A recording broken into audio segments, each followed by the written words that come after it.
नमस्कार। आज हम क्लास 12 सब्जेक्ट फिजिक्स पाठ धारा विद्युत से प्रश्न ले रहे हैं। किरचॉफ के नियमों को स्पष्ट कीजिए तथा इसकी सहायता से व्हीटस्टोन सेतु की संतुलन अवस्था के लिए प्रतिबंध प्राप्त कीजिए। तो पहले किरचॉफ के नियम को पूछा है।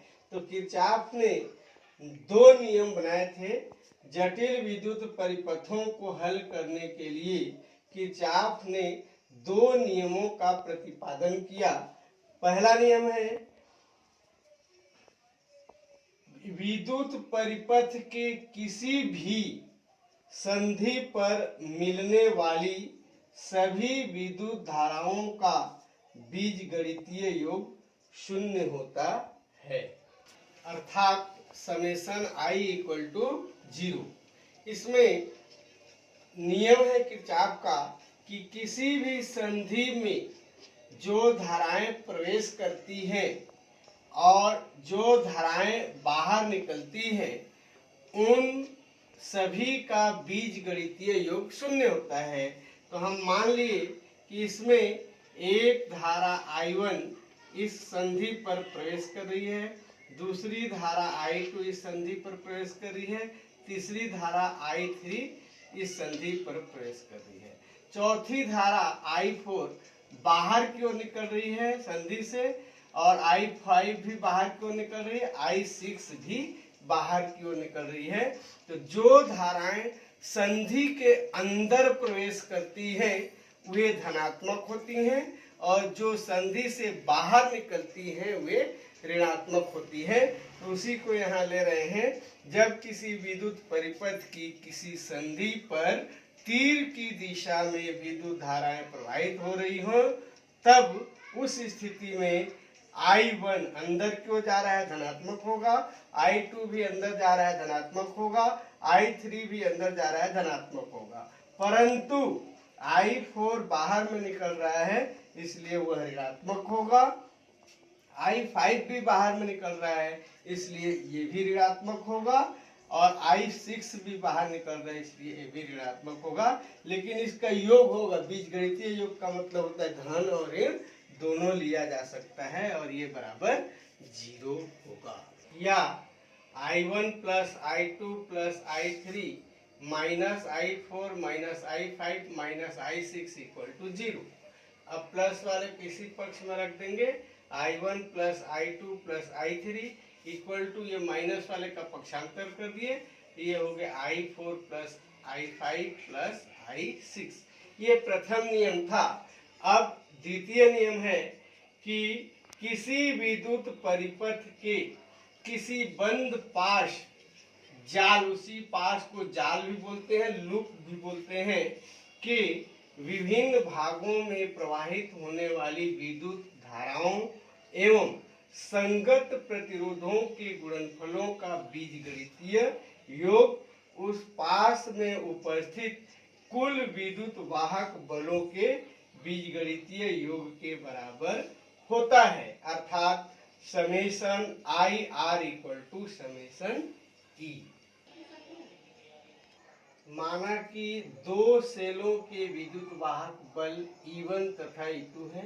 ये एक विद्युत वाहक बल है, एक ये विद्युत वाहक बल है जो लूप ABCDA व CDEFC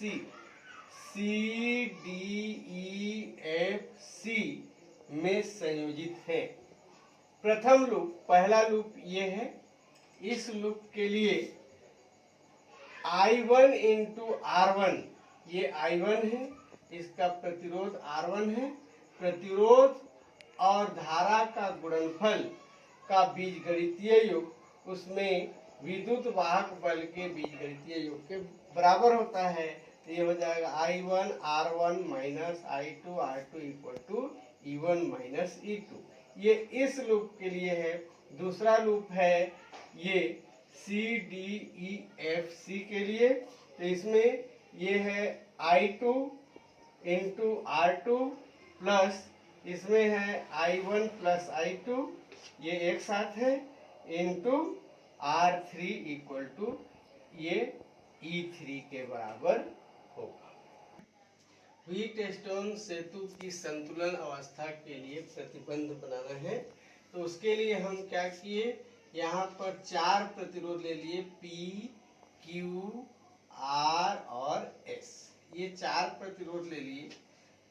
अब ये जो प्रतिरोध P है, इसमें प्रवाहित होने वाली धारा I1 है। इसके एक सिरे का संबंध A से कर दिया गया है और दूसरा सिरा इसका B है। दूसरे सिरे B का संबंध एक प्रतिरोध Q से किया गया है और इसी का संबंध एक गैल्वेनोमीटर धारा मापी से किया गया है। इस धारा में प्रवाहित होने वाली धारा IG है। अब यहाँ से जो दूसरा प्रतिरोध Q है, इसका संबंध C से कर दिया गया है और इस Q के दूसरे सिरे का संबंध एक प्रतिरोध S और प्रतिरोध R के दूसरे सिरे का संबंध D पर कर दिया गया है। A और C के बीच एक विद्युत स्रोत E है और इसमें एक कुंजी K1 लगा हुआ है। जब धारा संधि की ओर जाती है तो धनात्मक होती है, तो यहाँ से I1 धारा इधर जा रही है, धनात्मक होगी, और यहाँ से B से IG धारा बाहर निकल रही है तो ये ऋणात्मक होगी। यहाँ से ये धारा भी बाहर निकल रही है तो ये I1 माइनस IG के बराबर होगी। इसमें प्रतिरोध R में जो प्रवाहित होने वाली धारा है वो I2 होगी और प्रतिरोध S में जो प्रवाहित होने वाली धारा होगी वह I2 प्लस IG के बराबर होगी। माना कि सेल में कोई आंतरिक प्रतिरोध नहीं है, तब संतुलन की स्थिति में धारा मापी से कोई धारा प्रवाहित नहीं होती है, अर्थात IG इक्वल टू 0, मतलब गैल्वेनोमीटर में प्रवाहित होने वाली धारा का मान 0 होगा। किरचॉफ के नियम से बंद लूप ABCDA में I1 into P plus IG into G minus I2 into R equal to 0। अब चूंकि संतुलन अवस्था में है इसलिए IG का मान 0 होगा, गैल्वेनोमीटर में प्रवाहित होने वाली धारा का मान 0 होगा। तो यहाँ IG के जगह पर 0 लिख दिए, तो ये हो गया I1 into P minus I2 into R, ये 0 हो जाएगा। तो I1 into P equal to इसका पक्षांतर कर दिए तो ये हो गया I2 इंटू R, इसको इक्वेशन नंबर 1 बना दिए। फिर दूसरा लूप है बंद लूप BCDB में किरचॉफ के नियम से, तो ये हो जाएगा I1 माइनस IG और पूरे का जो प्रतिरोध Q है उसका इंटू हो जाएगा माइनस I2 प्लस IG और इस पूरे का प्रतिरोध S है उसका इंटू हो जाएगा minus IG into G equal to 0। संतुलन अवस्था में IG बराबर 0 है, इसलिए I1 into Q minus I2 into S equal to 0। IG के जगह पर 0 रख दिए हैं तो ये प्राप्त हुआ है। अब इसका पक्षांतर कर देंगे, माइनस है तो ये इधर गया तो प्लस हो गया, तो ये हो गया I1Q equal to I2 S, समीकरण 2। अब समीकरण 1 में समीकरण 2 से भाग देने पर समीकरण 1 का बायां पक्ष है I1 इंटू P और समीकरण 2 का बायां पक्ष है I1 इंटू Q, तो इसमें भाग दे दिए। वैसे ही दाहिना पक्ष में भी समीकरण 1 का दाहिना पक्ष है I2 इंटू R बटे इसका दाहिना पक्ष है I2 into S, I1 cancel, I2 cancel हो गया, ये हो गया P by Q equal to R by S।